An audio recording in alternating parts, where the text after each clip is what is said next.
At yun nga mga kabebe, ito po ay day 5 po ng mga alagang itik natin. Tingnan nyo mga kabebe, kukulit nila.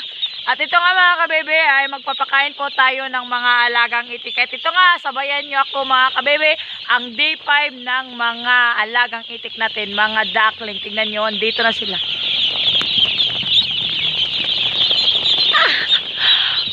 Sobrang sigla na nila, kanamutuhik na sila. At yun nga mga kabebe, magpapakain na po tayo. At yun nga po mga kabebe, sa 5 days na yon ay marami na po yung mga pagbabago. Ay hindi naman sa maraming ganong pagbabago. Katulad na lang po ng 1,000 integra na isang sako. Ilang araw nga ba nila naubos yun? Yung integra 1,000 mga kabebe, integra 1,000 kasi maliliit para malunok po ng mga alagang itik natin. So, ang ibig kong sabihin ngayon, ang pinupoint ko po, ilang araw ba maubos yung integra 1,000 sa mga 1,000 heads na itik. Ito po yung mga sagot mga kabebe para may mga idea naman po tayo.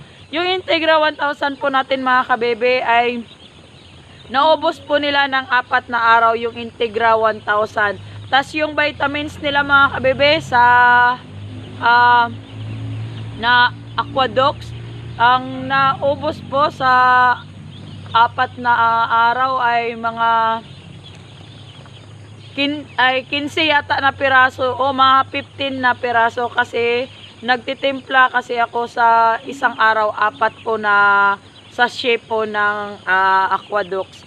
Tas pagkatapos nun dextrose naman po mga kabebe, isang tab ganun ang naubos ko po sa 4 na araw. At yun nga po mga kabebe, sa 5 araw po ng mga alagang itik at ito na po sila ngayon. Malalaki na po, hindi po sila nagkasipon kasi nga may antibiotic tayo.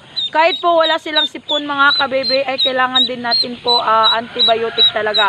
Halata po ng mga itik po pag may sipon ay dito po, lumalaki po yung dito nila. Ibig sabihin po noon ay may sipon sila. Ngayon po mga kabebe, pasalamat din po tayo kasi nga walang sipon po yung mga alagang itik natin. At ito na po yung day 5 day 5 mga kabebe, malalaki na po sila. At yun nga mga kabebe, kasi nga malaki na po yung mga alagang itik natin. May ginawa akong extension para sa kanila, para masanay sila. Kasi sa 7 days mga kabebe, obserbahan ko po kasi ilalagay ko sila sa area, sa kapalayan, kung saan ay pwede sila makakain doon. At alam nila kung paano na magtuka. Exercise ko sila paano tumuka ng palay. Kasi nga, sa ganitong paraan kasi ng pag-alaga ko ng itik is kapalayan talaga ito, automatic doon ko ilalagay. At yun nga mga kabebe, may area na ako dito na paglalagyan nila, medyo malawak-lawak na. Kasi nga ito yung 5 days, kasi yung target ko 7 days ay susubukan ko silang ilagay na sa kapalayan. At ito nga po mga kabebe, wala pong nabago, pati yung mga maliliit din nating mga duckling po ay sineparate po natin para makasabay naman po sa mga malalaking itik natin. Kasi nga, pag isa mo sila dito mga kabebe, yung maliliit, ang mangyayari po ay hindi po sila makasabay. Kasi nga yung mga kasabayan nila ay malalaki na. At yun nga, hindi naman po, ay sa day 5 po, wala na pong nalagas. Hindi na po natin sila linagay sa karton.